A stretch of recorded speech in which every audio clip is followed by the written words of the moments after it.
El señor de los dínamos. El principal encargado de las tres máquinas que hacían ruido en Camberwell y mantenían funcionando el tren eléctrico provenía de Yorkshire y se llamaba James Holroyd. Era un electricista experimentado, pero con una inclinación al whisky, un tipo corpulento y pelirrojo con dientes desalineados. Cuestionaba la existencia de Dios, pero creía en el ciclo de Carnot. Había leído a Shakespeare y opinaba que carecía de conocimientos en química. Su asistente venía del lejano oriente y se llamaba Azuma Si, pero Holroyd lo apodaba Pooh-Bah. A Holroyd le agradaba tener un asistente de piel morena, porque no se quejaba de sus malos tratos. Un hábito de Holroyd. Y no curioseaba en la maquinaria ni intentaba aprender sus técnicas. Holroyd no llegó a entender completamente algunas de las peculiaridades del pensamiento de Azuma Si al enfrentarse a nuestra cultura, aunque al final empezó a sospecharlo. Describir a Azuma Si era complicado. Tal vez se asemejaba más a los africanos, aunque su cabello era ondulado y no afro y su nariz era prominente. Su piel era más bien morena que negra, y la esclerótica de sus ojos tenía un tinte amarillo. Sus mejillas prominentes y su mentón delgado daban a su cara una forma peculiar. La parte posterior de su cabeza era ancha, mientras que su frente parecía reducida, como si su cerebro tuviera una estructura opuesta a la de un europeo. Era de baja estatura y su dominio del español era aún más limitado. Al hablar emitía muchos sonidos inusuales, y sus escasas palabras eran pronunciadas con un acento marcado. Holroyd intentó entender sus creencias, y sobre todo después de beber whisky, lo regañaba por sus supersticiones. Azuma Si, sin embargo, evitaba hablar de su religión, aunque a veces eso le costaba un castigo físico. Azuma Si había llegado a Londres vestido con prendas blancas pero insuficientes, desde lugares remotos. Desde joven había escuchado sobre la magnitud y prosperidad de Londres, donde todas las mujeres son blancas y bellas, y hasta los vagabundos son blancos, y había venido con dinero recién ganado para admirar el centro de la cultura occidental. El día que llegó, el cielo estaba nublado, y una llovizna arrastrada por el viento mojaba las calles, pero él se aventuró en el barrio de Shawwell, y pronto fue llevado, con su salud deteriorada, su ropa en mal estado y sin dinero, a trabajar para James Holroyd, siendo sometido por éste en el almacén de máquinas en Camberwell. Y para James Holroyd, subyugarlo era una especie de placer. En Camberwell, tres dínamos con sus respectivos motores resonaban constantemente. Las dos primeras eran máquinas más pequeñas, mientras que la tercera, más grande, era de reciente adquisición. Las menores emitían un ruido moderado. Sus correas vibraban al girar, las escobillas chispeaban ocasionalmente y se escuchaba un constante "uh". Una de ellas no estaba bien fijada y hacía temblar el recinto. Sin embargo, la dínamo más grande eclipsaba todos estos sonidos con un zumbido constante, que incluso hacía vibrar algunas partes del metal del lugar. El ruido era tan abrumador que mareaba a quien entrara. El palpitar de las máquinas, las grandes ruedas girando y las válvulas en movimiento, el ocasional silbido del vapor y predominando el zumbido profundo e ininterrumpido de la dínamo principal. Aunque técnicamente ese ruido era un fallo, Azuma Si lo consideraba una muestra del poder y majestuosidad de la máquina. Sería ideal que, mientras escuchas esto, pudieras escuchar todos esos sonidos del taller. Era un estruendo constante, en el que primero percibías un sonido y luego otro. El bufido periódico de las máquinas de vapor, el rugido de los pistones, el batir de las ruedas al girar, el sonido de las correas al tensarse y relajarse, y el alboroto persistente de las dínamos. Pero sobresaliendo, a veces inaudible cuando te acostumbrabas a él y luego volviendo a destacar, estaba el zumbido grave y poderoso de la máquina principal. El suelo parecía nunca estar quieto, siempre vibraba. Era un entorno caótico y desorientador, suficiente para hacer que la mente de cualquiera divagara. Y durante 3 meses, en medio de una gran huelga de maquinistas, tanto Holroyd que era un tipo especial, como Asumasi, que simplemente era de tez oscura, estuvieron inmersos en ese caos, durmiendo y comiendo en una pequeña cabaña situada entre el taller y las entradas. Poco después de la llegada de Asumasi, Holroyd pronunció un discurso teológico acerca de su gran dínamo, teniendo que elevar la voz para hacerse oír. «Mira eso», gritó Holroyd. «¿Dónde está tu dios pagano ahora?» Asumasi observó atentamente. Durante un instante, el ruido impidió que se oyera a Holroyd, pero luego Asumasi escuchó. «Acaba con 100 hombres. 12% de ganancia en acciones comunes», afirmaba Holroyd. «Eso es algo tremendo, ¿verdad?» Holroyd se enorgullecía enormemente de su dínamo y le hablaba extensamente a Asumasi sobre su tamaño y poder, generando una maraña de extraños pensamientos en la mente de Asumasi, estimulados por el incesante movimiento y zumbido de la máquina. Le explicó gráficamente las múltiples maneras en que podía matar a una persona y en una ocasión incluso le dio a Asumasi una leve descarga eléctrica para demostrarlo. Durante las pausas en su trabajo, que era arduo, tanto de él como de Holroyd, Asumasi se sentaba a contemplar la dínamo. A veces los cepillos chispeaban y despedían destellos azules, lo cual hacía maldecir a Holroyd, pero todo lo demás funcionaba con suavidad y ritmo que recordaban la respiración. La correa gritaba mientras giraba sobre el eje, y detrás de uno siempre estaba el sonido satisfactorio del pistón. Así pasaba Asumasi sus días en ese amplio taller, atendiendo a la máquina junto a Holroyd. No como un esclavo o un prisionero encargado de dirigir una embarcación como los demás motores que conocía, simples demonios atrapados por el Salomón británico, sino como una máquina entronizada. Asumasi, en comparación, despreciaba las dos dínamos menores y en privado llamó a la más grande Señor de las Dínamos. Las pequeñas eran inquietas e irregulares, pero la grande era firme, inmensa y serena en su trabajo, más grande y calmada incluso que los budas que había visto en Rangún, y aún así no estaba inmóvil, sino viva. Las grandes espirales negras giraban sin cesar, los anillos rotaban bajo los cepillos y el sonido profundo de su movimiento estabilizaba todo. Esta dínamo afectó a Asumasi de una manera peculiar. Asumasi no disfrutaba trabajando. Se sentaba a contemplar al señor de las dínamos cuando Holroyd se iba a convencer al conserje de que le trajera whisky, aunque su lugar debía ser detrás de las máquinas. Además, si Holroyd lo encontraba merodeando, lo golpeaba con un alambre de cobre robusto. Se acercaba al colosal aparato y observaba la gran correa de cuero moviéndose. Una mancha negra en la correa lo fascinaba. En medio del ruido, le agradaba ver cómo aparecía y desaparecía una y otra vez. Pensamientos extraños invadían su mente. Los científicos afirman que los pueblos indígenas le atribuyen alma a rocas y árboles, y una máquina parece 1000 veces más viva que estos. Asumasi todavía era casi un salvaje. El barniz de la civilización solo se reflejaba en su ropa, los moretones y la suciedad de carbón en su rostro y manos. Su padre había adorado a un meteorito, y quizás un pariente lejano había sido parte del culto a la rueda de Juggernaut. Aprovechó cada chance que le dio Holroyd para tocar y manejar el enorme dínamo que tanto le atraía. Lo pulió y limpió hasta que los componentes metálicos brillaron intensamente al sol. Al hacerlo, sentía una extraña sensación de compromiso. Se acercaba y rozaba delicadamente sus bobinas en movimiento. Los dioses a los que había reverenciado parecían muy distantes. La gente de Londres ocultaba a sus deidades. Finalmente, sus confusos sentimientos se volvieron más claros y se convirtieron en ideas y luego en acciones. Una mañana, al entrar al ruidoso galpón, saludó al señor de las dínamos y después, a escondidas de Holroyd, fue a susurrarle a la bulliciosa máquina, diciéndole que era su sirviente y pidiéndole que tuviera compasión de él y lo protegiera de Holroyd.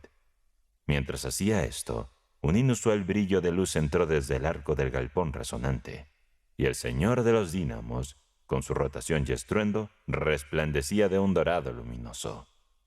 Fue entonces cuando Asumasi comprendió que su servicio era bien recibido por el Señor.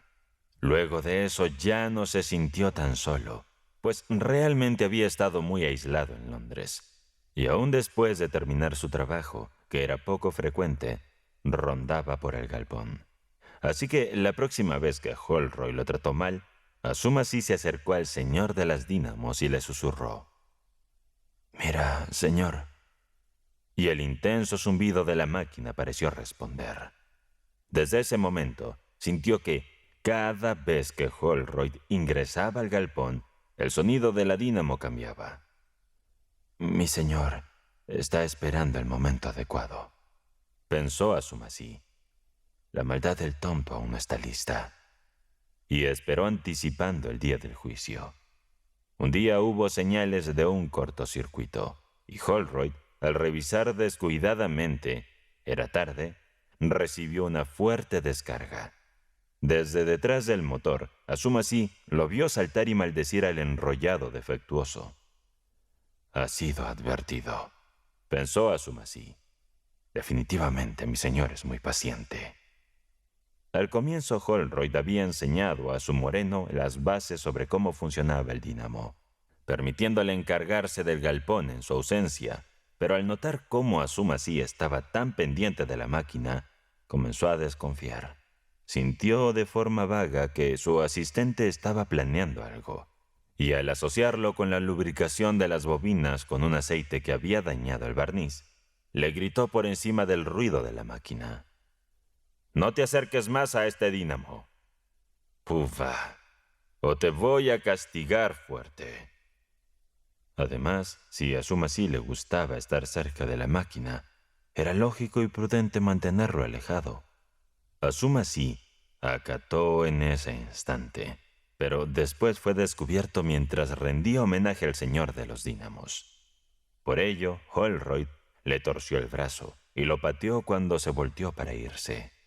En el momento en que Asumasi se ubicó detrás del motor y miró fijamente a Holroyd, el ruido de la maquinaria adoptó un ritmo diferente y sonó como si dijera 4 palabras en su idioma natal.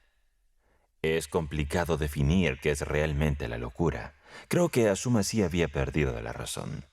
El continuo ruido y movimiento en el galpón del dínamo podían haber revuelto su limitado conocimiento y sus numerosas creencias supersticiosas hasta llevarlo a un estado cercano a la histeria. De todas maneras, cuando se le ocurrió la idea de ofrecer a Holroyd en sacrificio al dínamo como un ídolo, un tumulto de júbilo y agitación se apoderó de él. Esa noche, ambos, junto con sus oscuras sombras, estaban solos en el galpón. El lugar estaba iluminado por una potente luz de arco que titilaba con un resplandor morado. Las sombras se proyectaban oscuras detrás de las dínamos. Los reguladores de los motores giraban de la luz a la sombra y sus pistones trabajaban de forma contundente. El mundo exterior visible a través del extremo abierto del galpón se veía increíblemente sombrío y distante. Todo sonido exterior era inaudible debido al ruido de la maquinaria. Más allá estaba el cerco oscuro del patio, con casas grises y oscuras detrás, y por encima el vasto cielo azul salpicado de estrellas tenues. De pronto Asumasi atravesó el galpón, donde se movían las correas de cuero, y se escondió en la sombra al lado del enorme dínamo. Holroyd escuchó un clic y la rotación de la máquina cambió. «¿Qué haces con ese interruptor?», gritó desconcertado. «No te dije que...». Entonces vio la mirada intensa de Asumasi mientras salía de las sombras hacia él. En segundos ambos estaban luchando ferozmente frente a la gigantesca máquina. «¡Estúpido!», luchaba por decir Holroyd, con una mano de Asumasi en su cuello. «¡Cuidado con esos anillos de contacto!». Al siguiente instante, tropezó y cayó de espaldas sobre el señor de las dínamos. Instintivamente soltó a su oponente para intentar alejarse de la máquina.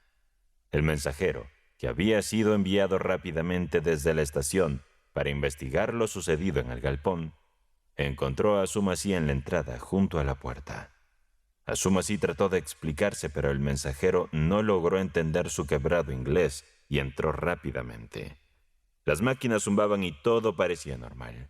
Sin embargo, había un peculiar aroma a cabello quemado.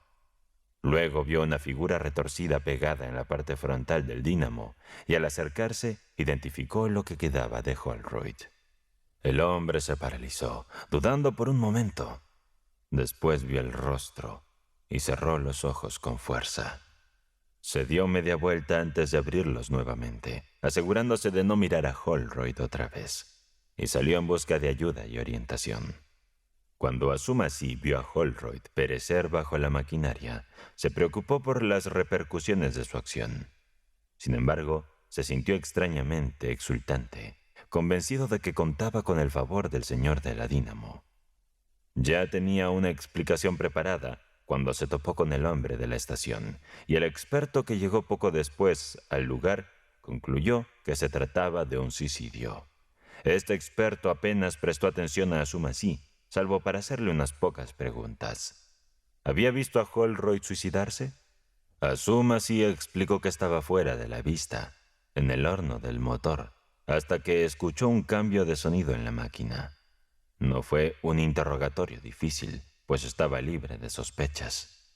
El cuerpo desfigurado de Holroyd, que el electricista retiró del aparato, fue rápidamente cubierto por el conserje con un mantel manchado de café.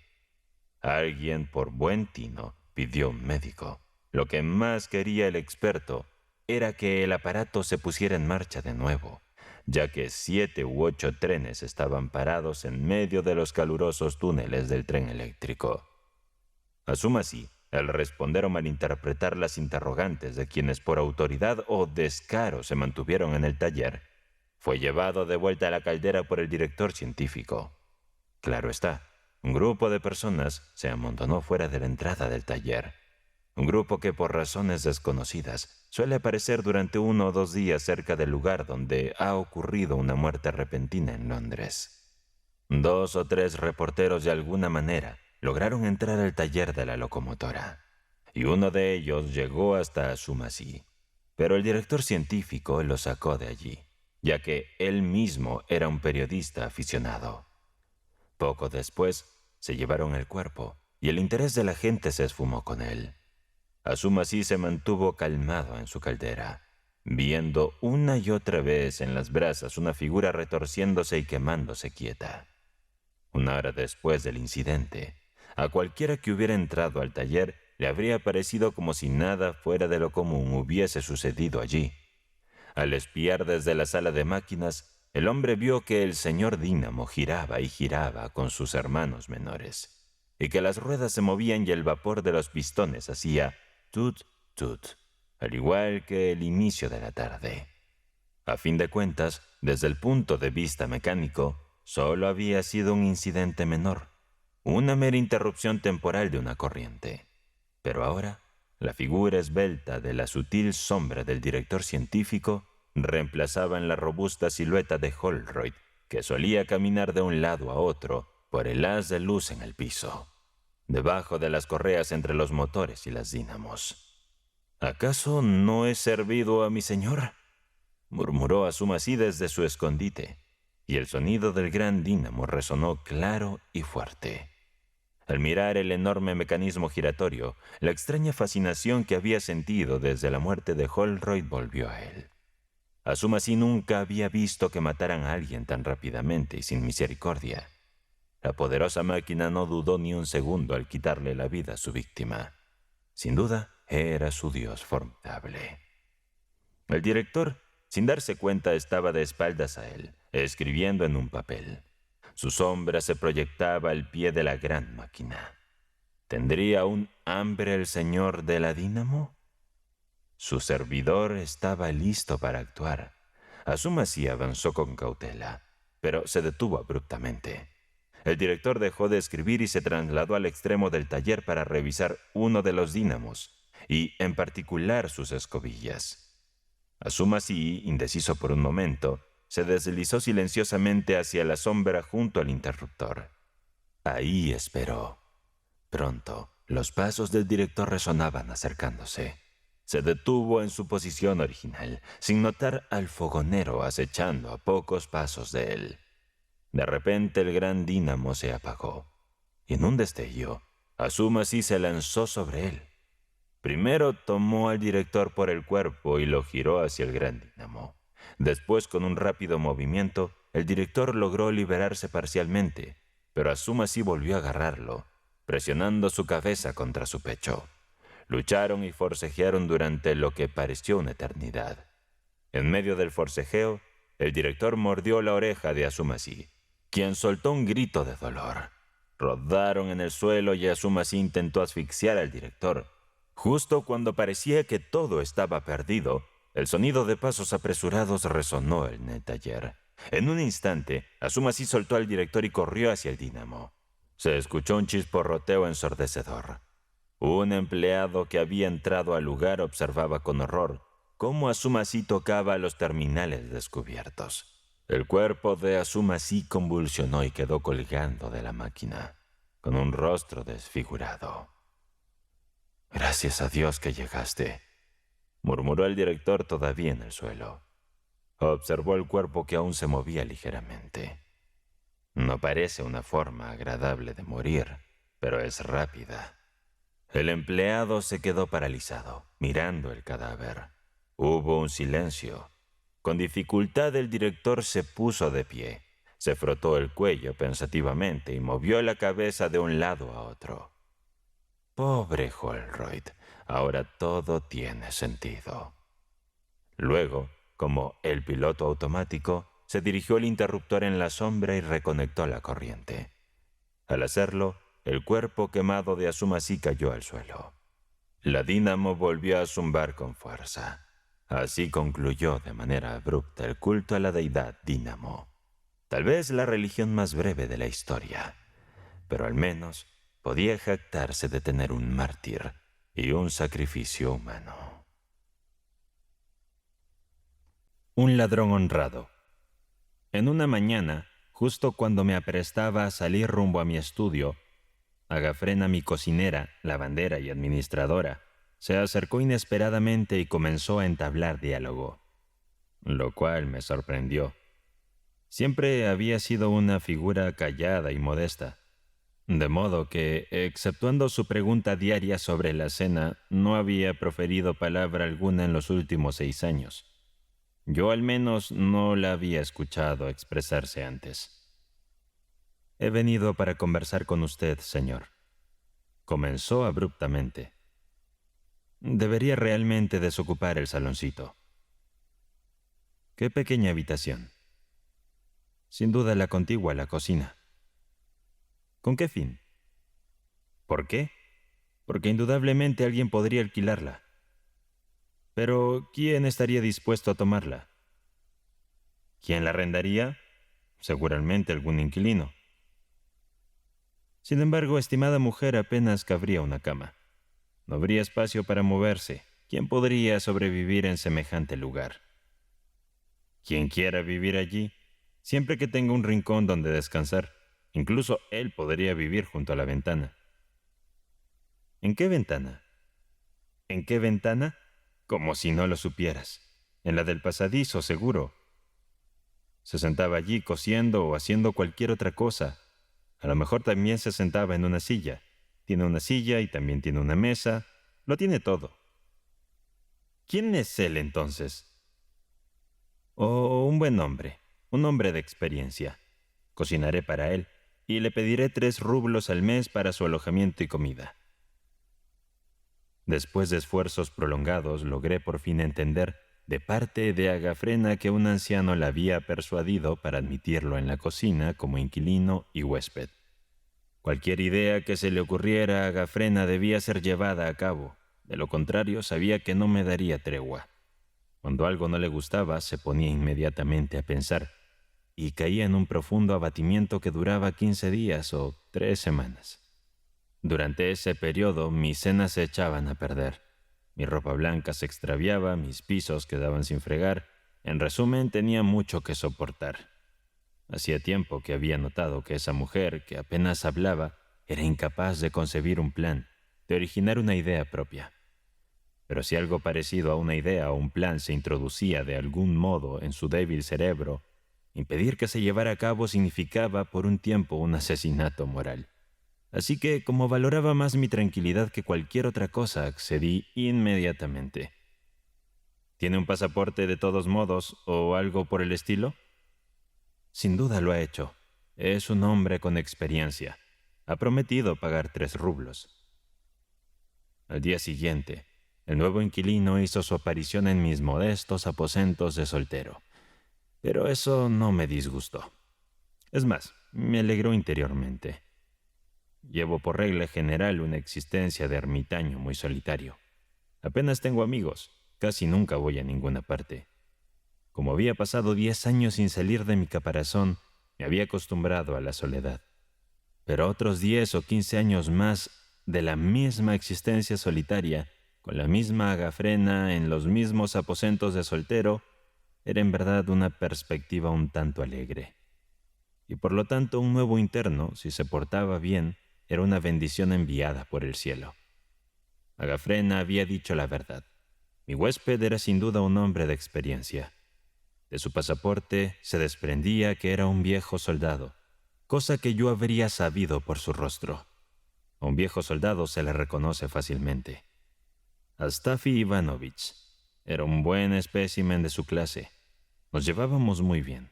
Lo mejor de todo era que a veces Astafi Ivanovich contaba una historia, describiendo algún incidente de su propia vida.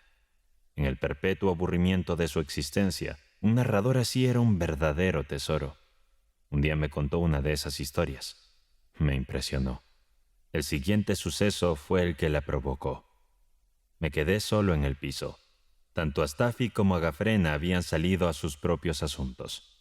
De repente oí que alguien entraba desde la habitación interior.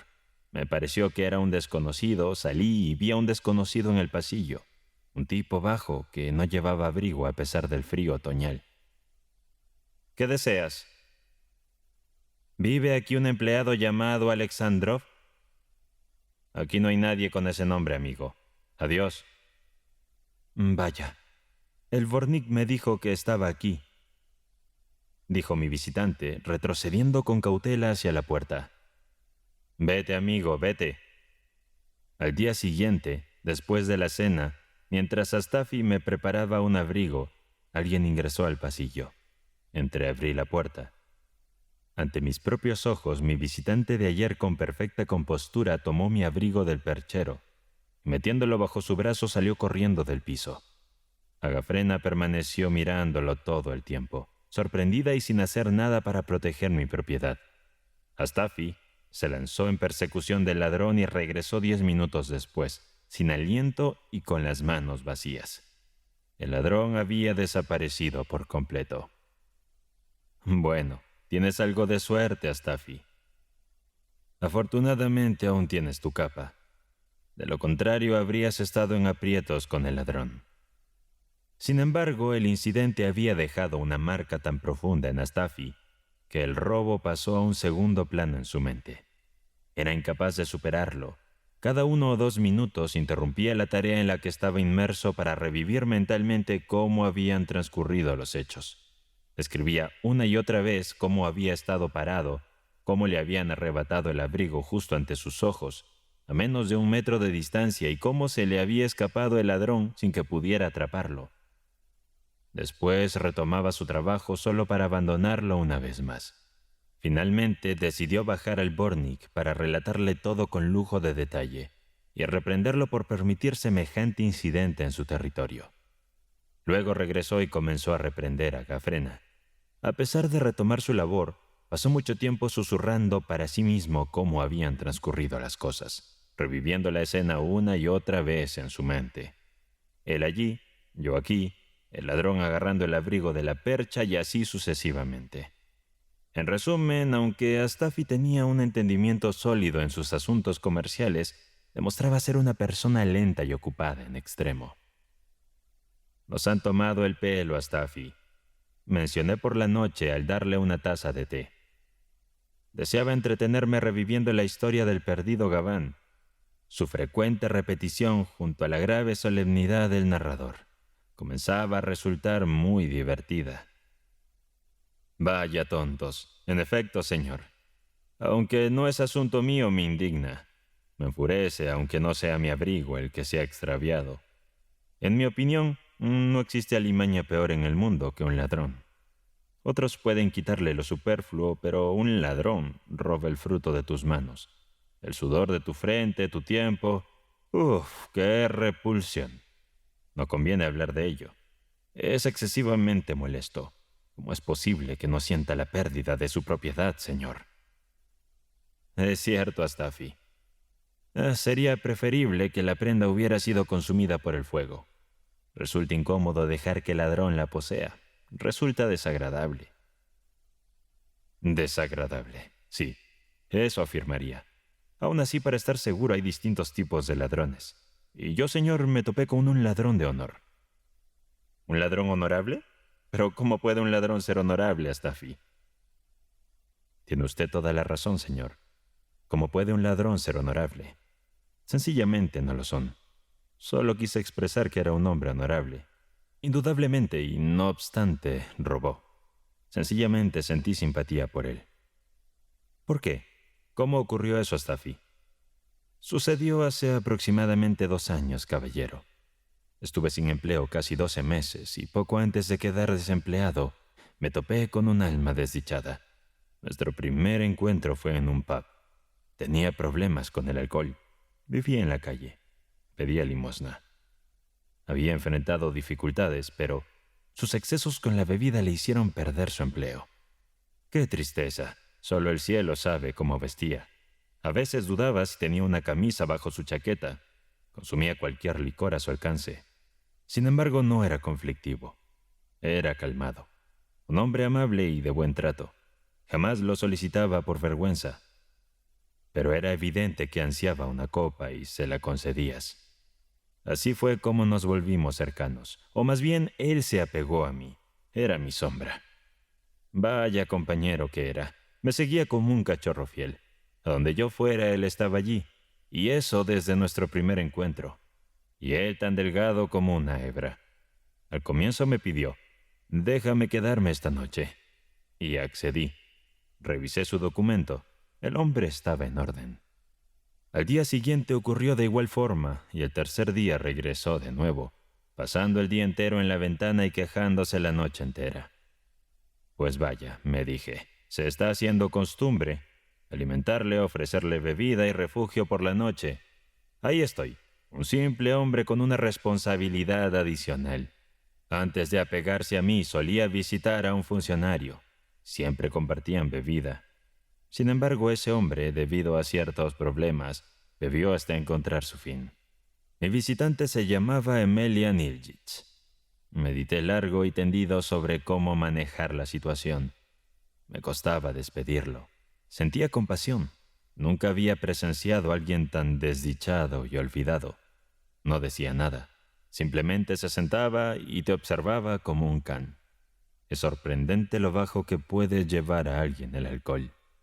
Siempre me cuestiono cómo decirle, deberías irte, Meljanouchka. Este no es tu lugar. Pronto no tendré ni para mí. ¿Cómo podría sostenerte también? Me quedé pensando en su reacción si le decía esas palabras. Imaginé su mirada fija, confundida por un largo tiempo. Y cuando finalmente entendiera, se levantaría, tomaría su pequeño bulto. Visualizo el pañuelo rojo a cuadros lleno de rotos, con quién sabe qué adentro que nunca soltaba. Y después ajustaría su gastado abrigo, intentando que luciera presentable y cubriera las imperfecciones. Era un hombre con sensibilidad. ¿Y cómo abriría la puerta y partiría con lágrimas en sus ojos? No se puede ver a alguien desmoronarse de esa manera. Uno empatiza con él. Además, reflexiono. ¿Cómo me liberaré de esto? Espera un instante, Meljanouchka. Me digo a mí mismo. No dispones de mucho tiempo para celebrar conmigo. Pronto partiré y luego no me hallarás. Bien, señor. Nuestra familia se mudó. Alexander Filimonovich, mi amo, que en paz descanse, expresó: estoy completamente satisfecho contigo, Astafi. Cuando regresemos del campo te volveremos a contratar. Yo había ejercido como mayordomo para ellos. Era un buen caballero, pero falleció ese mismo año. Después de despedirme de él, reuní mis pertenencias y el escaso dinero que tenía, y decidí descansar un tiempo. Fui a casa de una anciana conocida y ocupé un rincón en su habitación. Solo había un espacio libre.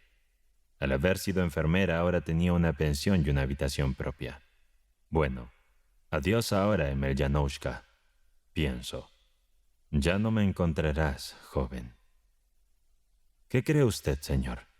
Salí para encontrarme con un conocido y cuando regresé por la tarde, lo primero que vi fue a Emelyanoushka. Ahí estaba sentado en mi caja con su manojo de cheques a un lado. Estaba sentado con su viejo abrigo raído esperándome. Y para pasar el tiempo había tomado prestado un libro de la iglesia a la anciana, sosteniéndolo al revés. Me había olfateado. Mi corazón dio un salto. Pensé, bueno, no hay remedio.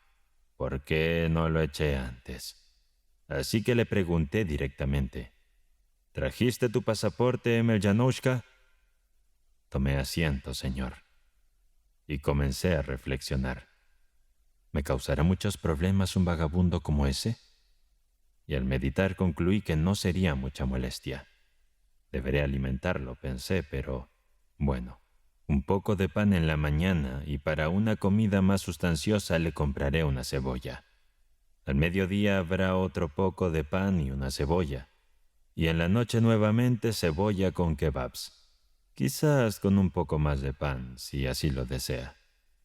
Y si tenemos un poco de sopa de repollo, los dos estaríamos satisfechos. No soy un gran comensal. Y como bien sabemos, un bebedor nunca come.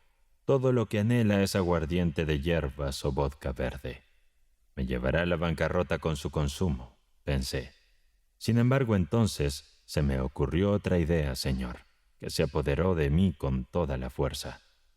Tanto que si Emelyanoushka se hubiera marchado, habría sentido que no tenía motivo para vivir, creo yo. Decidí en ese instante convertirme en su padre y protector. Lo salvaré de la degradación, pensé. Lo rehabilitaré.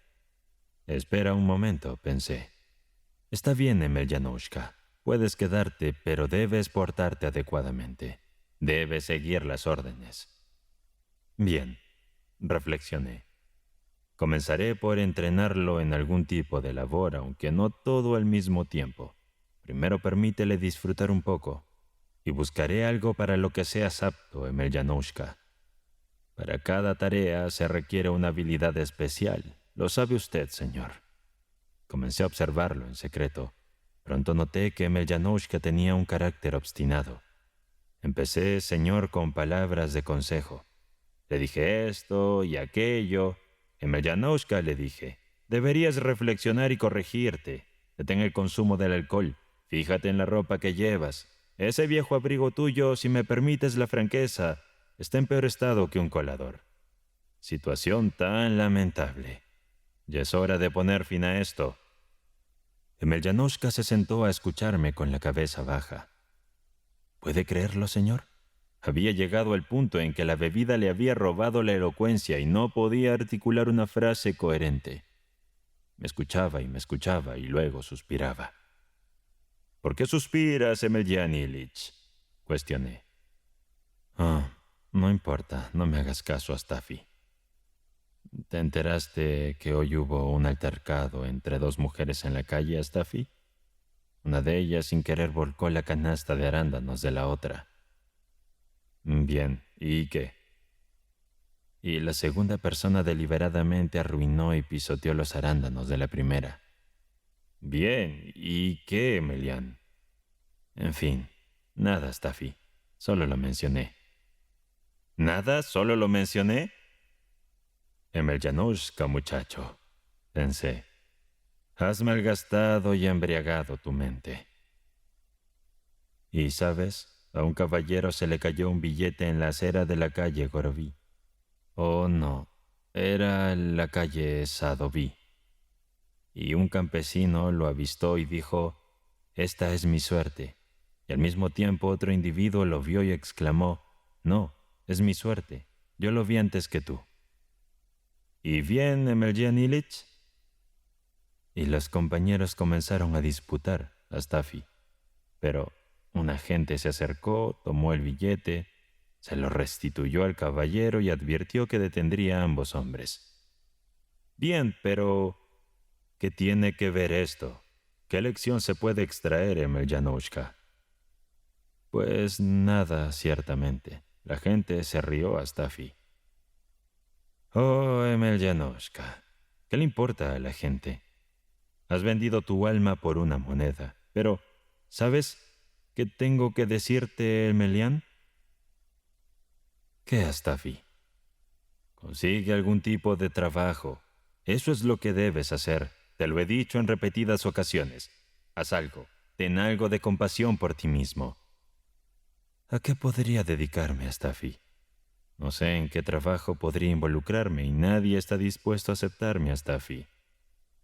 «Por eso estás en esta situación, Emelyanushka, bebedor». «¿Y sabes que Blas, el mesero, fue llamado hoy a la oficina, Staffy?» «¿Por qué lo llamaron?», le pregunté. «No sabría decirle por qué a Staffy. Supongo que querían verlo allí y por eso lo citaron». «Ay», pensé para mí. Estamos en problemas. Pobre Emelyanushka. El Señor nos está castigando por nuestros pecados. Bueno, Señor, ¿qué se puede hacer con un hombre así? Pero era un tipo astuto, y no me equivoqué. Me escuchaba una y otra vez, pero al final supongo que se cansó. Cada vez que notaba que empezaba a enojarme, tomaba su viejo abrigo y se escapaba sin dejar rastro. Pasaba el día vagando y regresaba ebrio por la noche. Solo Dios sabe de dónde sacaba el dinero. Yo no tenía nada que ver. «No», declaré. «Emelyan Illich, te encaminas hacia un final triste. Detén el consumo de alcohol. Presta atención a mis palabras ahora. Detente. La próxima vez que llegues a casa borracho, estarás pasando la noche en la escalera. No te permitiré entrar». Luego de escuchar esa advertencia, Emelyanushka permaneció en casa ese día y el siguiente, pero el tercer día volvió a escaparse. Esperé y esperé. No regresó. Bueno, al menos no me preocupaba la posesión. Estaba preocupada y también me sentía afligida por el hombre. «¿Qué habré hecho?», pensé. Lo asusté. ¿Dónde puede estar el pobre? Quizás se haya extraviado. «Oh, Señor, ten piedad de nosotros». La noche llegó y él no volvió. Por la mañana salí al porche, miré y allí estaba, durmiendo en el escalón, con la cabeza apoyada en el escalón, completamente congelado hasta los huesos. «¿Y ahora qué, Emelyanushka? Que Dios tenga piedad de ti. ¿A dónde piensas ir?» «El otro día te enojaste conmigo, Astafi, y dijiste que me harías dormir en el portal. Por eso no me atreví a entrar, Astafi. Me tumbé aquí». Yo también sentí enojo y tristeza. «Probablemente deberías buscar otro que hacer, Emelyanushka, en lugar de quedarte aquí cuidando los peldaños», le comenté. «¿Por qué otro menester, Astafi?» Alma desdichada. Estaba tan enfadada que le llamé así. «Si tan solo aprendieras a coser. Observa tu viejo abrigo desgastado. No es suficiente con que esté en pedazos. Lo estás usando para barrer los escalones. Deberías coger una aguja y arreglar tus ropas como es debido». «Ay, ebrio». «¿Qué opinas, señor?» En efecto, tomó una aguja. Claro, lo dije en broma, pero estaba tan asustado que se puso a trabajar. Se despojó del abrigo y comenzó a intentar enhebrar la aguja. Lo miraba. Como puede imaginar, tenía la mirada rojiza y triste y sus manos temblaban. Intentaba pasarlo por el ojo de la aguja. Apretaba los ojos. Humedecía el hilo y lo torcía entre sus dedos. Todo en vano. Finalmente se rindió y me miró. Vaya, dije, menuda forma de tratarme. Si hubiera habido personas cerca viendo, no sé cómo habría reaccionado. Pero hombre sencillo, te lo comenté en tono de broma, como un reproche. Deja esas tonterías. Que Dios te ayude. Mantente sereno, no me causes vergüenza y no te quedes dormido en mis escalones. No me hagas quedar mal. Porque, ¿qué debería hacer, Astafi? Soy plenamente consciente de que soy un beodo y no valgo mucho. No puedo hacer otra cosa que molestarte, mi bienhechor. Y al escucharlo, sus latidos azulados empezaron a temblar de repente y una lágrima se deslizó por su pulida mejilla, temblando en su rechoncho mentón. Luego el pobre Meljanushka se deshizo en un auténtico aluvión de lágrimas. Misericordia. Sentí como si un puñal me atravesara el corazón. ¿Qué ser tan sensible? No lo habría esperado. ¿Quién lo habría imaginado? No, Meljanushka, pensé, he terminado contigo. Sigue tu camino como el despojo que eres. En fin, señor, ¿para qué alargar la historia? Y todo es tan trivial que no merece la pena hablar de ello. Usted, por ejemplo, señor, no le habría dado importancia, pero yo habría entregado mucho si tuviera algo que dar para que nunca hubiera ocurrido. Tenía unos pantalones de montar, señor. Maldición. Eran unos pantalones excelentes, azules, con un cuadro. Los había encargado un caballero rural. Pero al final no quiso quedárselos. Dijo que no tenían la forma adecuada, así que se quedaron conmigo. Pensé que tendrían cierto valor. En una tienda de segunda mano quizá me habrían dado 5 rublos por ellos. Y si no, podría haber hecho 2 pares de pantalones para caballeros de Petersburgo y adquirido un chaleco para mí. Por supuesto, a los humildes como nosotros todo nos viene bien. Y justamente en aquellos días Meljanushka estaba pasándola mal.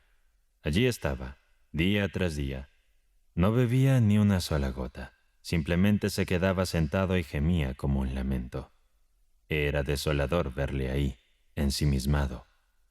Bueno, pensé, o no tienes dinero para gastar, amigo, o has decidido cambiar, has recapacitado. Así transcurrieron los días y justo después llegó un festivo. Fui a las vísperas y al regresar encontré a Meljanushka en la ventana, ebrio y tambaleándose. Sí que eso es lo que has estado haciendo, muchacho. Y fui a sacar algo de mi arcón. Y cuando miré, los calzones no estaban allí. Rebusqué aquí y allá. Habían desaparecido. Cuando hube rebuscado por todas partes y vi que no estaban, algo pareció apuñalarme en el corazón. Corrí primero hacia la vieja y empecé a acusarla. De Meljanushka no tenía la menor sospecha, aunque había motivos para ello por estar allí sentado borracho. No, respondió la anciana. Que Dios le bendiga, señor. ¿Para qué querría yo esos pantalones de montar? ¿Acaso me vería con ellos? Además, perdí una falda hace poco por culpa de alguien como usted. No tengo idea. No puedo decirle nada al respecto, declaró. ¿Quién ha estado aquí? ¿Ha entrado alguien? Interrogué. Nadie ha venido, buen señor, contestó. Yo he estado aquí todo el tiempo. Meljanushka salió y volvió. Ahí está, pregúntele. Meljanushka, le inquirí. ¿Has usado esos pantalones de montar nuevos? ¿Recuerdas los que hice para el caballero rural? No, Astafi, respondió. No los he tocado. ¡Qué situación! Los busqué por todos lados, pero no estaban por ninguna parte. Mientras el Meljanushka seguía sentado tambaleándose. Yo me agaché frente a él, inclinándome hacia adelante, y de repente lo miré detenidamente. Vaya, pensé. Sentí que mi corazón se encendía y noté cómo me sonrojaba. Y de repente Meljanushka levantó la vista hacia mí. No, Astafi, dijo. Quizá estás pensando que tomé esos pantalones de montar, pero te aseguro que no los toqué. ¿Pero qué pudo haberle sucedido, Emelian? No, Astafi, reiteró. Jamás los he visto. ¿Qué sugieres, Emelian? ¿Que los pantalones se escaparon por sí solos? Quizá lo hicieron, Astafi. Al escucharle, me puse de pie rápidamente, encendí la lámpara y comencé a coser. Estaba arreglando un chaleco para un empleado del piso de abajo. ¡Oh, ardor en mi pecho! Prefería haber tirado toda mi ropa al fuego. Parecía que Meljanushka percibía mi enfado. Cuando alguien se siente culpable, señor, intuye el peligro desde lejos, como las aves que presienten la tormenta. Astafi Ivanovich, comenzó Meljanushka con su voz temblorosa y anciana. Hoy se cansó Antiprorich, el boticario, con la mujer del cochero que murió el otro día. Le lancé una mirada, señor, y no fue amable. Meljanushka lo percibió. Lo vi levantarse, dirigirse a la cama y comenzar a buscar algo. Esperé, y mientras rebuscaba murmuraba: No, no está aquí. ¿Dónde demonios están? Observé cómo se agachaba para mirar bajo la cama. No pude contenerme. ¿Qué buscas bajo la cama, Emelian? Los calzones, Astafi. Tal vez se deslizaron por allí. ¿Por qué te humillas por mí? Un simple hombre gateando innecesariamente. Le dije irritado. Oh, no es nada, Astafi. Solo quiero verificar. Quizás aparezcan en algún rincón. Vamos, Elian. ¿Qué sucede, Astafi? Preguntó. ¿No serás tú quien los ha tomado traicionando la hospitalidad que te he ofrecido? Exclamé más enfurecido al verle humillarse. No, Astafi. Y ahí se quedó, tendido, asomándose bajo la cama. Estuvo así un buen rato y cuando finalmente salió, su rostro estaba pálido como el papel. Se levantó, se sentó a mi lado en la ventana y permaneció en silencio por casi 10 minutos. No, Astafi, comenzó, y de pronto se acercó a mí con una expresión terrible en el rostro. No, Astafi, jamás puse un dedo en esos calzones. Su cuerpo entero temblaba, señalando su pecho como un dedo trémulo, y su voz sonaba tan conmovida que, sinceramente, señor, sentí un escalofrío y me quedé paralizado en el asiento junto a la ventana. Bueno, Emelian, respondí. Lo siento si te acusé sin motivo. En cuanto a esos calzones, que los diablos se lo lleven. Aún nos quedan nuestras manos y con ellas podemos ganarnos el pan sin robar o pedir limosna. Meljanushka me escuchó y permaneció de pie frente a mí. Al levantar la vista, noté que finalmente se había sentado, y así pasó toda la noche sin moverse. Me dormí y al amanecer lo encontré acurrucado en su viejo abrigo en el frío suelo. Parecía estar tan abatido que ni siquiera se había acercado a la cama. Desde ese día, mi afecto hacia él cambió. Al principio sentí algo parecido al odio. Era como si mi propio hijo me hubiese traicionado. Meljanushka, murmuraba para sí mismo. Y él, señor, pasó 15 días en un estado constante de ebriedad. Salía temprano y regresaba al anochecer, y durante esos días apenas intercambiábamos palabra. Parecía como si su pena le estuviera carcomiendo, o como si quisiera ahogar su vergüenza. Al final, cuando se le acabó el dinero, volvió a su sitio junto a la ventana. Pasó 3 días allí, en silencio, y luego de repente lo vi llorar. Un hombre mayor, derramando lágrimas como un niño, señor. Y no hay nada más desgarrador que ver un hombre mayor llorar de esa manera, con tal tristeza y dolor. ¿Qué te sucede, Meljanushka?, le pregunté. Era la primera vez que le hablaba desde aquella noche. Todo su cuerpo temblaba. «Nada, Astafi», murmuró. «Dios te bendiga, Emelyanushka. No te aferres al pasado. ¿Por qué lloras así? Me rompe el corazón verte así». «Es solo que, Astafi, deseo encontrar un trabajo». «¿Qué tipo de trabajo, Emelyanushka?» «Cualquier trabajo. Tal vez algo similar a lo que hacía antes. No quiero ser una carga para ti, Astafi. Si encuentro un trabajo, te recompensaré por tu hospitalidad». «Ya basta, Emelyanushka. Olvidemos el pasado y sigamos adelante». «Pero, Astafi, debes saber que nunca tomé tus pantalones», insistió. «Como quieras. Que Dios te bendiga, Emelyanushka». «No puedo seguir aquí, Astafi. Me siento mal», declaró con tristeza. «¿Qué te sucede? ¿Quién te ha ofendido? ¿Quién te ha dicho que debes irte?», pregunté sorprendido. «No me siento bien contigo, Astafi. Es mejor que me vaya». Noté que estaba decidido. Se levantó y puso su viejo abrigo sobre sus hombros. «¿A dónde piensas ir, Emelyan? Piénsalo bien. Te perderás por ahí», le dije preocupado. «No puedo quedarme, Astafi. Cuando te vas, cierras todo detrás de ti y me rompe el corazón. Es mejor que me vaya y te agradezca por todo lo que hiciste por mí durante este tiempo».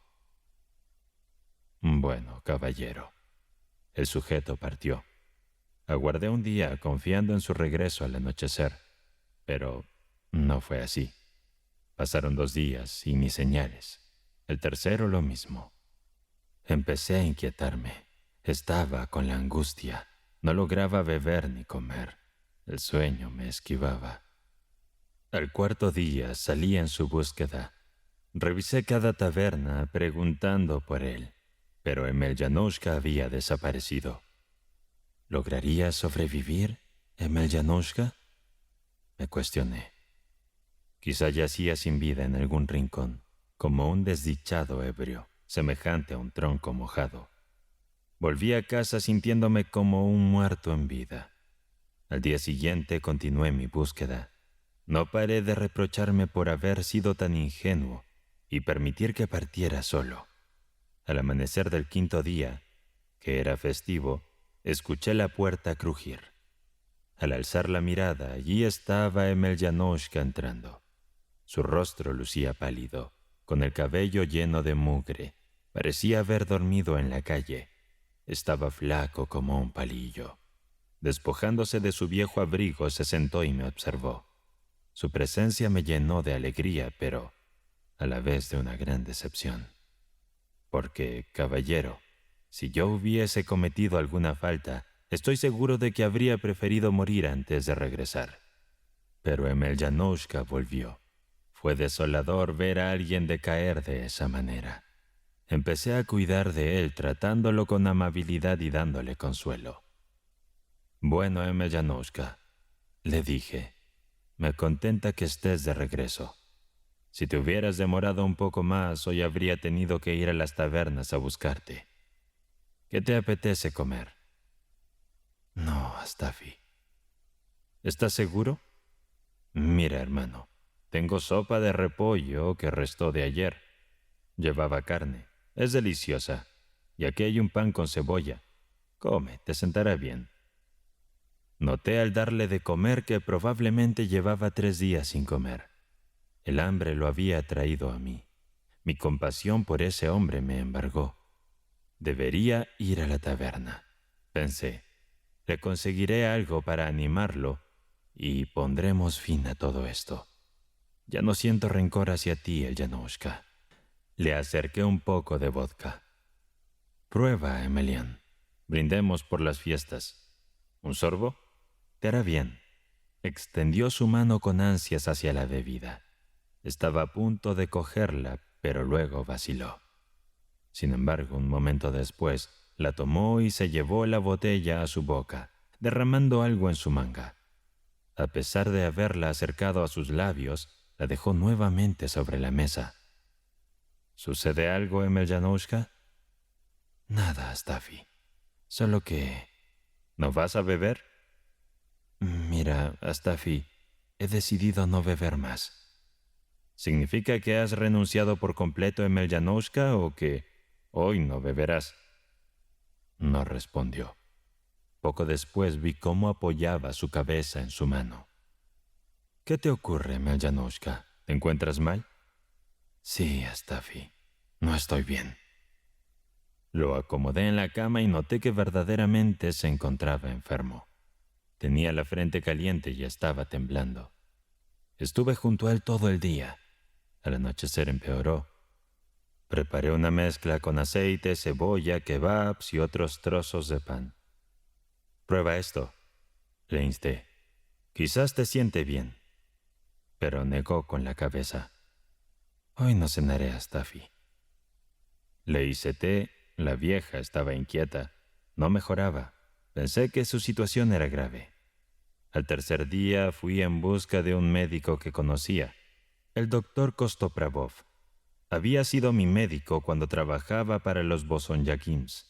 Vino, lo examinó y me dijo: «Está grave. Tal vez no debería haber venido. Pero si quieres, puedo recetarle un medicamento». No le administré el medicamento, pensando que el médico quizá estaba exagerando, pero llegó el quinto día. Y ahí estaba, señor, desvaneciéndose ante mí. Me encontraba junto a la ventana trabajando. La anciana avivaba el fuego. Todo estaba en silencio. Me dolía el alma verlo así. Era como si estuviera perdiendo a uno de los míos. Sabía que Meljanoushka quería decirme algo, pero no se atrevía. Finalmente, lo miré en sus ojos y vi tanta tristeza. Me miraba fijamente, pero cuando se dio cuenta de que lo observaba, desvió la mirada. Astafi Ivanovich, «¿Qué sucede, Meljanoushka?» Si llevases mi antiguo abrigo a una tienda de segunda mano, ¿cuánto crees que te darían por él, Astafi? No puedo decir con certeza cuánto ofrecerían. Quizás un rublo, Emelyan.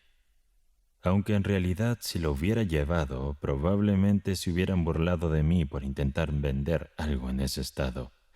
Pero lo dije para reconfortar al hombre, consciente de su inconsciencia, consciente de su inocencia.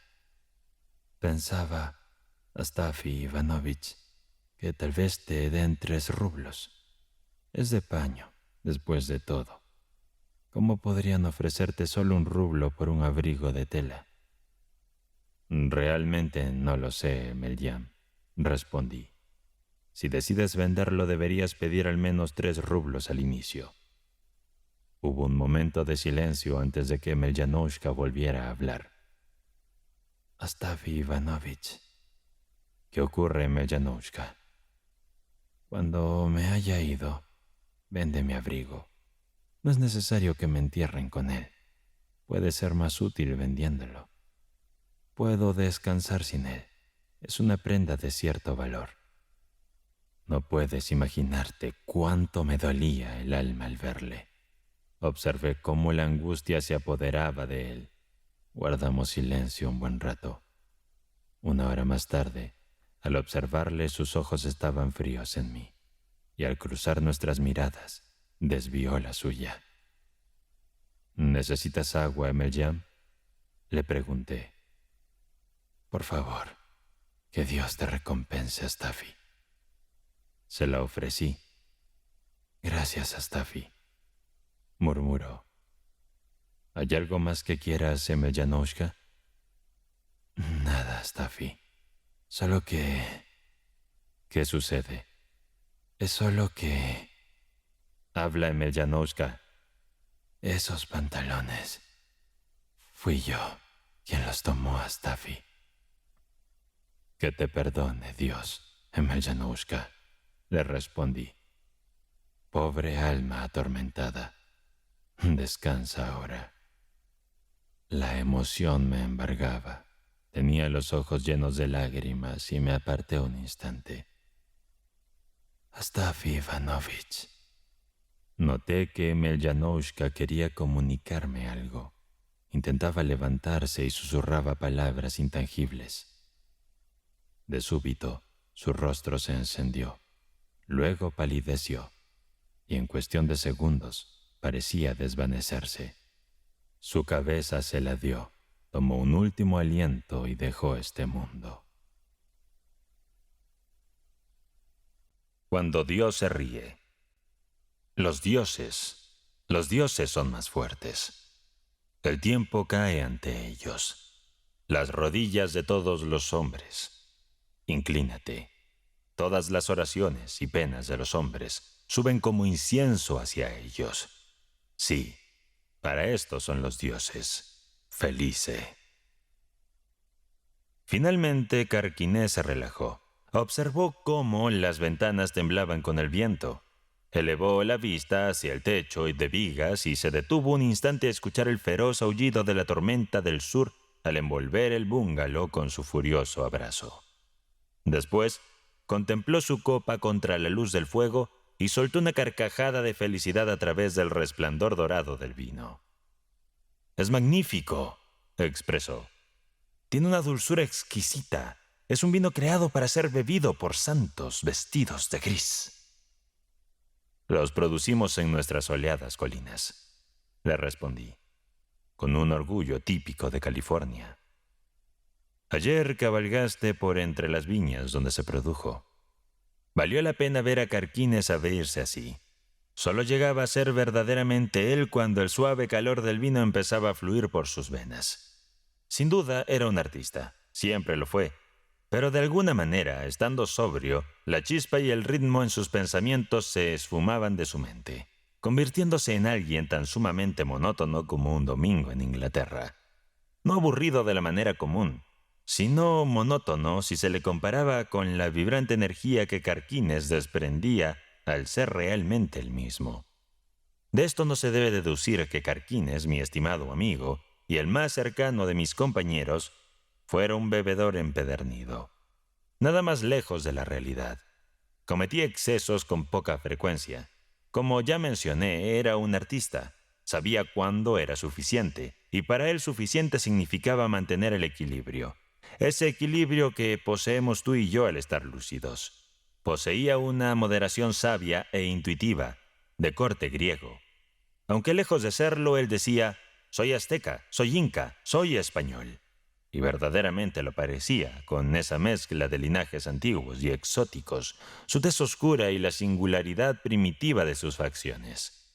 Sus ojos, ubicados bajo unas cejas arqueadas, estaban notablemente separados y oscurecidos por una profundidad salvaje, mientras una abundante cabellera negra caía sobre su frente, desde donde observaba con la astucia de un sátiro escondido entre las sombras. Siempre llevaba una camisa de franela suave bajo su chaqueta de pana, y nunca faltaba su corbata roja. Esta última era un emblema de la bandera roja, habiendo convivido con socialistas en París, simbolizando la sangre y la fraternidad entre los hombres. Además, lo único que llevaba en la cabeza era un sombrero de cuero, circulando rumores de que había venido al mundo ya con él. En mi experiencia, ver ese sombrero mexicano haciéndole señas a un taxi en Piccadilly o desafiando una tormenta en la fila del Elevated de Nueva York era un verdadero espectáculo. Carquines cobró vida con el vino, diciendo que era como el barro que cobró vida cuando Dios le sopló aliento. Admito que su relación con Dios era demasiado íntima. Aún así no había blasfemia en su ser. Siempre fue sincero, y siendo un cúmulo de paradojas, aquellos que no lo conocían bien a menudo lo malinterpretaron. Podía mostrar la crudeza de un salvaje en un momento y la delicadeza y sutileza de una dama o un español en el otro. Y después de todo, ¿no era azteca, inca, español? Me disculpo por dedicarle tanto tiempo. Es mi amigo y le tengo cariño. La casa vibraba bajo la tormenta mientras él se acercaba al fuego, riéndose y tomando vino. Su mirada brillante y lúcida me confirmó que había alcanzado su estado ideal. «¿Crees que has superado a los dioses?», preguntó. «¿A qué dioses te refieres?». «¿De quién más, sino de ellos, proviene el hastío del hombre?», exclamó. «Entonces, ¿de dónde surge mi voluntad de escapar de ese hastío?», repliqué triunfante. De nuevo los dioses, rió. Es su juego el que jugamos. Ellos reparten y barajan las cartas, y se quedan con las ganancias. No creas que has escapado al huir de las ciudades caóticas. Tú con tus colinas de viñedos, tus atardeceres y amaneceres, tu comida casera y tu vida simple. Te he estado observando desde que llegué. No has ganado, te has rendido. Has hecho un pacto con el enemigo. Has admitido tu cansancio. Has izado la bandera blanca del agotamiento. Has anunciado que la vida se apaga en ti y has huido a la vida. Has jugado una mala pasada. Has rechazado el juego. Has lanzado tus cartas bajo la mesa y has corrido a esconderte aquí entre tus colinas. Con un gesto apartó su cabello lacio de sus ojos brillantes para enrollar un largo cigarrillo mexicano marrón. Pero los dioses están al tanto. Es una estrategia antigua. Todas las generaciones lo han intentado, sin éxito. Los dioses saben cómo manejar a aquellos como tú. Perseguir equivale a poseer y poseer lleva al hartazgo. Así en tu sabiduría has optado por no perseguir más. Has decidido rendirte. Está bien.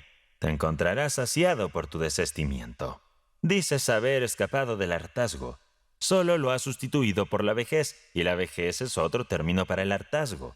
Es la máscara del hartazgo. ¿Qué va? Pero mírame, exclamé. Karkines siempre fue maestro en desmenuzar almas hasta dejarlas en jirones. Me escudriñó de pies a cabeza con una mirada penetrante. ¿No ves ninguna marca?, desafié. La decadencia es traicionera, contradijo. Estás corrupto de estar demasiado maduro. Me reí y lo perdoné por su picardía. Sin embargo, él rechazó el perdón. ¿Acaso no lo sé?, preguntó. Los dioses siempre triunfan. He visto a hombres mantener lo que parecía ser una partida ganadora por años. Al final todos pierden. ¿Nunca te equivocas?, le pregunté. Tomó su tiempo, liberando anillos de humo pensativos antes de responder. Sí, casi llegué a creerles una vez. Déjame contarte. Estaba en Marvin Fiske. ¿Lo recuerdas? Con ese rostro tan intenso, casi trágico, y el alma de un poeta. Hablaba del deseo como si fuera arte, como si él mismo fuera un sacerdote del amor. Y también estaba Ethelbert. Seguro que la recuerdas, añadió. Una santa apasionada, dije. Esa misma. Santa como el amor mismo y más dulce aún. Era una mujer nacida para amar y al mismo tiempo, no sé cómo explicarlo, irradiaba una especie de santidad como este aire que respiras aquí, lleno de perfume de las flores. Bueno, se casaron, jugaron una partida con los dioses y ganaron gloriosamente. Interrumpí con entusiasmo. Karkines me miró con piedad y su tono era tan sombrío como el doblar de una campana fúnebre. Perdieron. Fue una derrota suprema y monumental. Pero el mundo piensa lo contrario, repliqué con frialdad. El mundo especula, solo ve la superficie de las cosas, pero yo lo sé bien. ¿Te has preguntado alguna vez por qué tomó los hábitos, por qué se recluyó en aquel convento de dolor, rodeada de almas que apenas viven? Porque lo amaba profundamente y al perderlo, las palabras se congelaron ante el gesto burlón de Karkines. Una respuesta prefabricada, comentó. Tan común como un trozo de tela barata. Eso es lo que el mundo juzga y qué poco sabe el mundo sobre ella. Al igual que tú, huyó de la vida. Fue vencida, levantó la bandera blanca del agotamiento y nunca una ciudad la izó con tanta amargura y lágrimas. Ahora les diré toda la historia y deben creerme porque yo lo sé. Ellos meditaron sobre el dilema del hartazgo, amaban el amor, conocían exactamente cuánto valía el amor. Lo adoraban tanto como que querían sentirlo cálido y vibrante en sus corazones por la eternidad. Celebraban su presencia, temían su ausencia. El amor era deseo, argumentaban, un delicioso sufrimiento. Siempre buscaba ser saciado y hallar lo que buscaba. Moría. El amor no correspondido era amor vivo. El amor satisfecho era amor muerto. ¿Me entiendes? Observaron que no era natural anhelar lo que ya se posee. Deseaban comer y seguir sintiendo hambre. Esa es una proeza que el hombre nunca ha conseguido. El problema del hartazgo, exactamente. Poseer y aún conservar el afilado borde del hambre que se desea en el festín del amor. Ese era su dilema, porque adoraban el amor. Lo discutían a menudo, con la dulzura del amor desbordando de sus ojos, sus mejillas teñidas por la efusión de su sangre, sus voces mezclándose, a veces ocultas en un trémolo en sus gargantas, otras veces tiñendo un susurro con esa ternura inefable que solo el amor puede expresar. ¿Cómo llegué a saber todo esto? Observé mucho, aprendí más de su diario. Encontré allí de Fiona MacLeod, porque ciertamente esa voz itinerante, ese murmullo del crepúsculo, ese aliento tan dulce como el rocío, ese laudista de alas en llamas a quien nadie ve, sino por un instante, es un destello de alegría arcoíris en un súbito rayo de pasión. Este exquisito misterio que llamamos amor llega al menos a algunos extasiados visionarios, no con una canción entre los labios que todos puedan oír, ni con un alegre violín de música popular, sino como un forjado por el éxtasis mundanamente elocuente de deseo. ¿Cómo retener la laudista de alas en llamas con su silenciosa elocuencia de deseo? Celebrarlo era perderlo. Su amor mutuo era profundo. Tenían abundancia en sus graneros. Sin embargo, deseaban conservar afilada el hambre de su amor.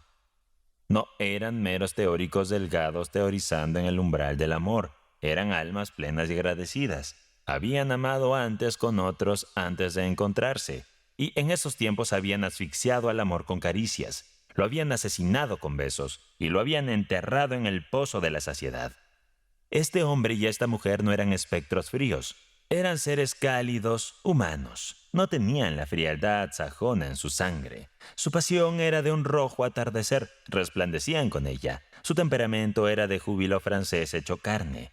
Eran idealistas, pero su idealismo era francés, no atemperado por el frío y sombrío líquido que corre por las venas de los ingleses. No había estoicismo en ellos. Eran americanos, descendientes de ingleses, pero no poseían la abstinencia y la negación del espíritu inglés. Eran todo lo que he descrito creados para la alegría, pero estaban cautivos de un concepto. Malditos sean los conceptos.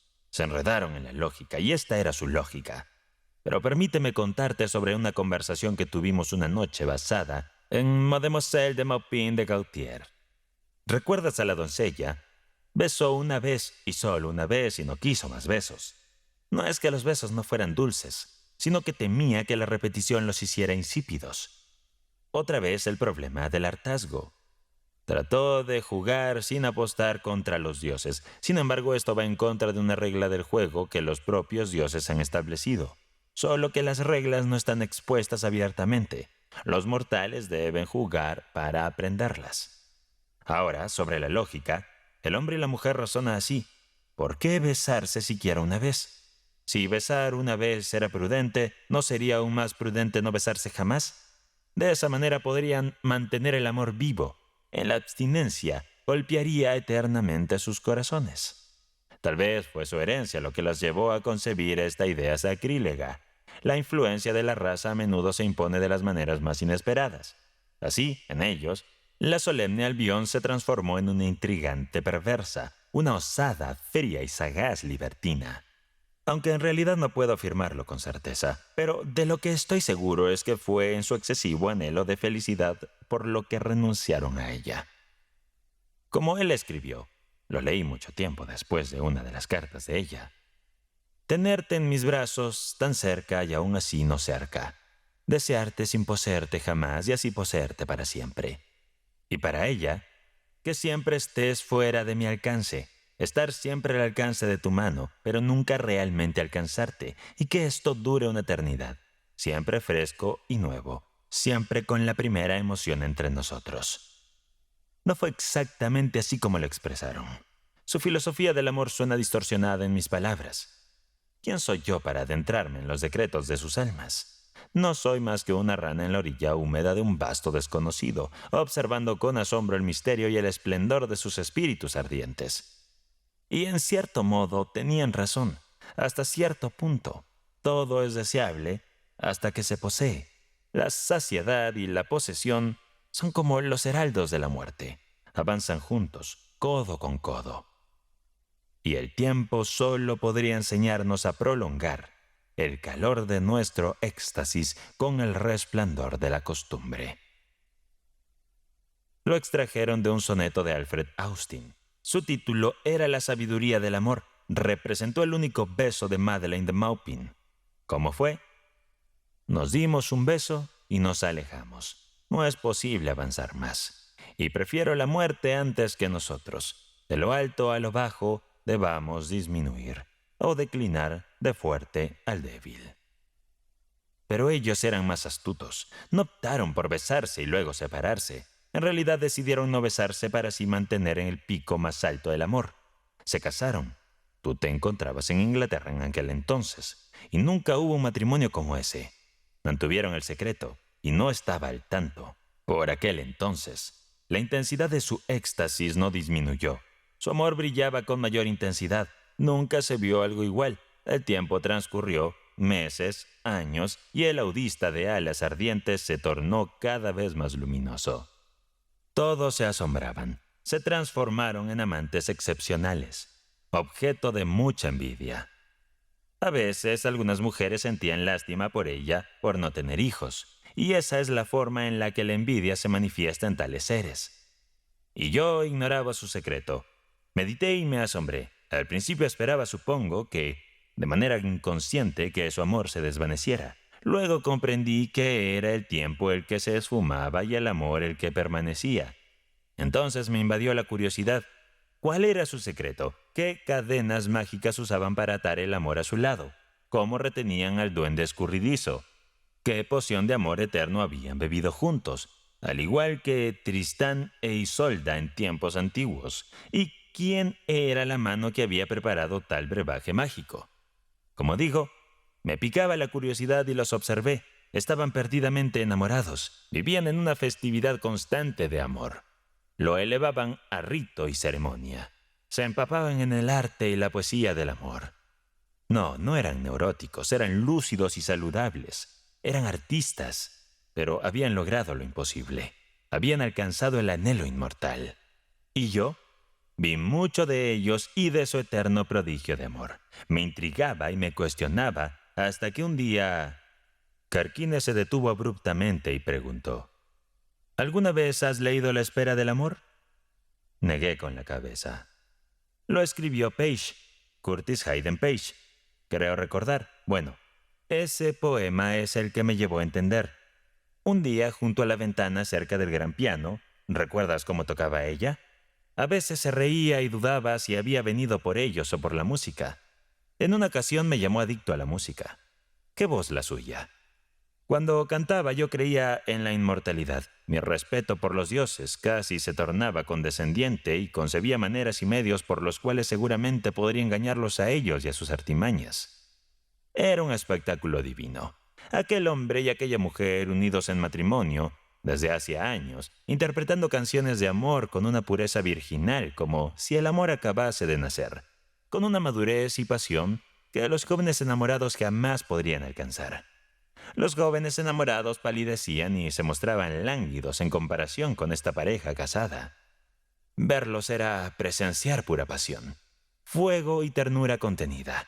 Se mantenían a una distancia temblorosa, intercambiando caricias a través de la mirada, la voz y cada gesto, incluso en el silencio. El amor los impulsaba a acercarse, pero al mismo tiempo los hacía girar uno alrededor del otro, como polillas atraídas por una llama.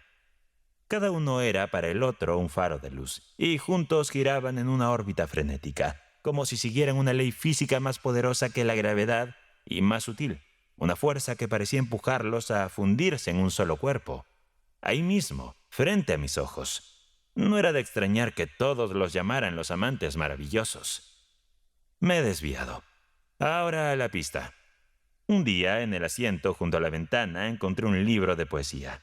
Estaba abierto y revelaba el título de El tiempo de espera del amor.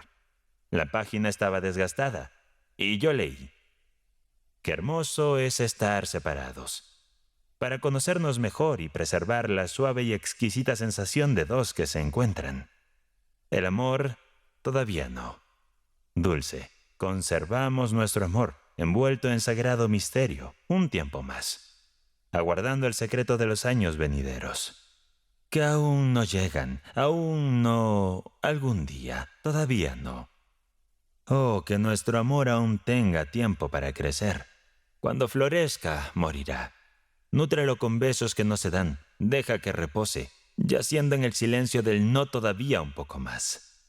Oh, solo un poco más, un poco. Cerré el libro contra mi pulgar y permanecí sentado, en silencio y quieto por un largo tiempo. La claridad con la que el poema transmitía su mensaje me dejó perplejo. Fue una revelación, como un rayo divino en la oscuridad.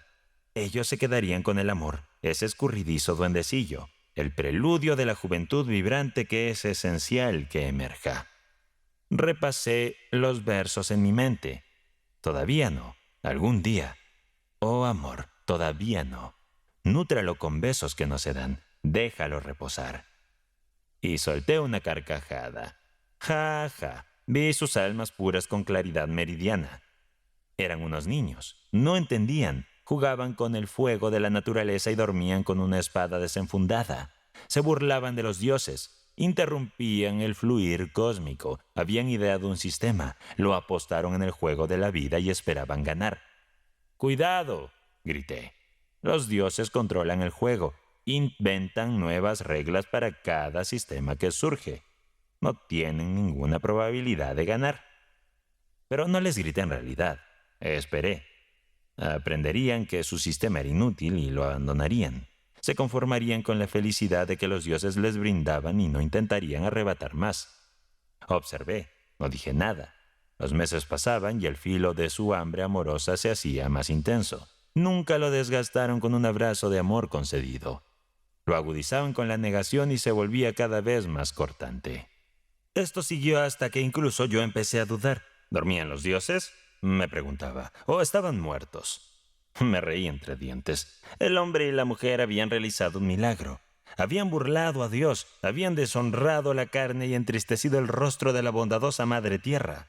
Habían jugado con fuego y no se habían quemado. Eran inmunes, eran dioses, conocían el bien y el mal y no lo deseaban. ¿Así es como se crean los dioses?, me preguntaba. Soy un simple mortal, pensé. Si no fuera por la limitada visión, habría quedado cegado por el resplandor de ese milagro que he presenciado. Me envanecí con mi sabiduría y juzgué a los dioses. Sin embargo, incluso en esta última reflexión estaba equivocado. No eran dioses, eran hombre y mujer, arcilla moldeable que suspira y temblaba, llena de deseo con extrañas debilidades que los dioses no poseen. Carquines hizo una pausa en su relato para liarse otro cigarrillo y soltó una risa seca. No era una risa agradable. Sonaba como una burla maliciosa, casi diabólica, y se escuchaba por encima del estruendo lejano de la tormenta, que llegaba hasta nosotros como un eco apagado del caos que rugía afuera. «Soy un simple mortal», dijo disculpándose. ¿Cómo podrían entenderlo? Eran artistas, no biólogos. Conocían la arcilla del taller, pero no la de la que estaban hechos. Pero esto sí diré. Apostaron alto. Nunca se habían jugado así antes y dudo que se vuelvan a jugar de tal manera. Nunca se vivió un éxtasis entre amantes como el de ellos. No extinguieron el amor con besos, lo avivaron con la negación. Y mediante la negación lo impulsaron hasta que éste saturó de deseo. Y el audista de alas ardientes los ventiló con sus alas cálidas hasta llevarlos casi al desvanecimiento. Era el delirio mismo del amor. Y siguió sin mermar, creciendo a lo largo de semanas y meses. Anhelaron con fuerza, sintiendo cada punzada de amor y cada dulce, exquisita agonía, con una intensidad que ningún otro par de amantes habría vivido antes, ni viviría después. Y entonces, un día, los dioses dormilones dejaron de dar cabezadas. Despertaron y miraron al hombre y a la mujer que se habían burlado de ellos. Y se miraron a los ojos una mañana y supieron que algo había cambiado. Era el ser alado en llamas. Se había ido silenciosamente en la noche de su puerto seguro. Se miraron a los ojos y se dieron cuenta de que no les importaba. El deseo había muerto. ¿Comprendes? El deseo estaba muerto. Y nunca se habían besado. No se habían dado ni un solo beso. El amor se había esfumado. Nunca volverían a ansiar ni a arder. No les quedaba nada. Ni temblores, ni revoloteos, ni angustias deliciosas, ni palpitaciones, ni latidos, ni suspiros, ni canciones. El deseo había fallecido. Había muerto en la noche, en un sofá frío y desatendido. Ni siquiera habían presenciado su muerte. Lo supieron por primera vez al mirarse a los ojos. Puede que los dioses no siempre sean benévolos, pero a menudo son misericordiosos. Hicieron rodar la pequeña bola de marfil y recogieron las apuestas de la mesa. Solo quedaban el hombre y la mujer mirándose a los ojos. Y luego él falleció. Esa fue la misericordia. A la semana Marvin Fisk había muerto. Recuerda el accidente. Y en su diario, encontrado en ese momento, leí mucho después, gracias a Michael Kennerly. No existió ni un solo momento en que pudiésemos habernos besado y no lo hicimos. ¡Qué ironía!, exclamé. Y Carquines a la luz del fuego como un auténtico Mefistófeles vestido con chaqueta de terciopelo. Me miró fijamente con sus ojos oscuros. ¿Y ellos ganaron, dijiste? La aprobación del mundo. Ya te lo he dicho y lo sé. Ganaron así como tú has ganado, aquí en tus colinas. Pero tú, repliqué con fervor, tú con tus fiestas de sonidos y sensaciones, con tus ciudades frenéticas y tus diversiones aún más desenfrenadas, ¿piensas que estás ganando? Él movió lentamente la cabeza. El hecho de que tú pierdas con tu tranquila vida campestre no significa que yo gane. Nunca ganamos. A veces pensamos que ganamos. Eso es solo una pequeña concesión de los dioses.